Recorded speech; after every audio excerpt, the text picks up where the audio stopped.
This week in Moto from around the world. It's a little bit on the lighter side as far as news goes. However, it is jam-packed with some speculation that World Supercross is indeed in trouble. It's honestly been struggling since its inception. However, I personally have high hopes that this series succeeds because where there's more opportunities for the riders, it's going to grow the sport indefinitely. What is potentially going on? Well, if you go to their website, their domain is still valid of worldsupercrosschampionship.com. However, they say that their schedule is coming soon, and Supercross is basically ending right now. So you would think that there would be some sort of a PR of, hey, here's the schedule. This is where we're going to be. Let's start getting ticket sales for this, because it's hard to sell out a stadium within a week of the event, along with getting all the riders and teams and all the details sorted out. And you know that Adam Bailey, the CEO, they just had a new investor with some football teams. I'm not talking about normal football here in America, but I'm talking about the soccer,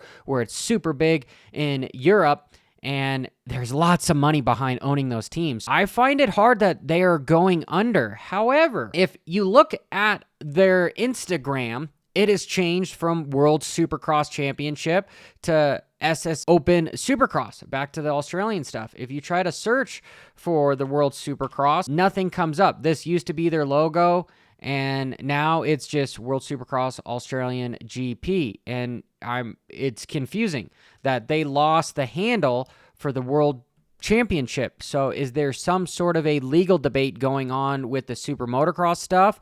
Or could we speculate that they're not going to do it anymore, that their investors pulled out and there will be no more World Supercross? I have not reached out to Adam Bailey or the series itself to confirm or deny. I'm just presenting to you the changes that are going on live.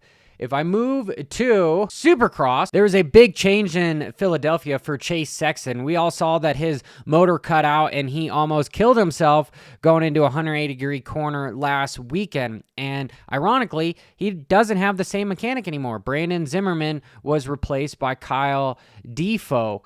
And it makes you think that this was Sexton's choosing. But looking more into what Steve Mathis says and some other reputable news outlets, it was a decision by KTM, and it really has nothing to do with Sexton. However, I tend to believe that Sexton probably has something to do with it, because you know you're the rider, you got to make them happy. They're your number one dude for trying to win a championship, and you're the defending champion, so trying to make you happy. I don't think it's just a sheer Roger DeCoster corporate thing where boom, this is how it's going to be. Yeah, there could be some of that, but you definitely know that they're going to ask Chase Sexton.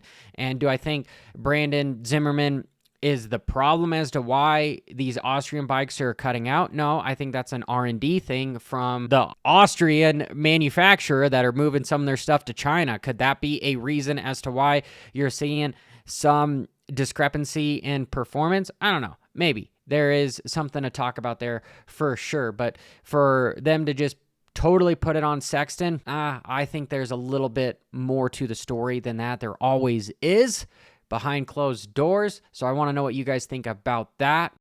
As I was editing this, I noticed some new breaking speculation that Max Anstey is moving to Star Yamaha for 2025. I'm assuming the 250.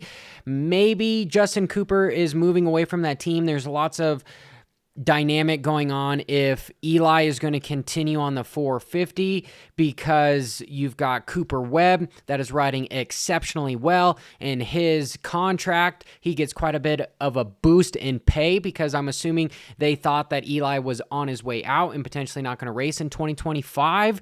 And you also have potentially the rumors that Deegan might jump to the big bike as well, and that would give up a spot on the 250s. Or Star Yamaha, they already have 12 guys. They might as well just add another one that can actually win the championship, whether he's going east or west. So I'm stoked for Max. If these rumors are true, he needs to be on a sheer factory-blown, factory-backed, factory effort, and he can make stuff happen. We had the Spanish GP for MotoGP. There's some diversification at the Spanish GP with points leader Jorge Martin going down in the lead by just overcooking a corner and having the front end low side on him.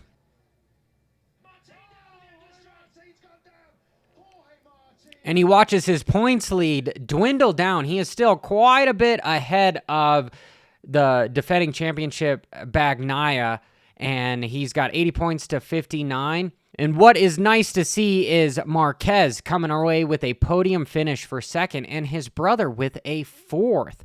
A little bit in the off-road world for round 5 of the GNCC. You've got Stuart Baylor coming away with the overall.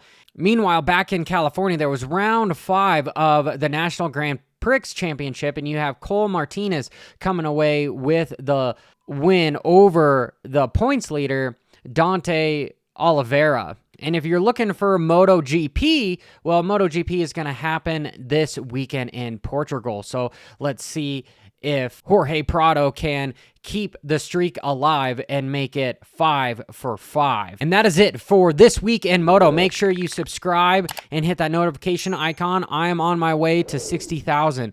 Thank you, everybody. Until next time, keep it WFO. Ba-ra-da-da-da-da-da.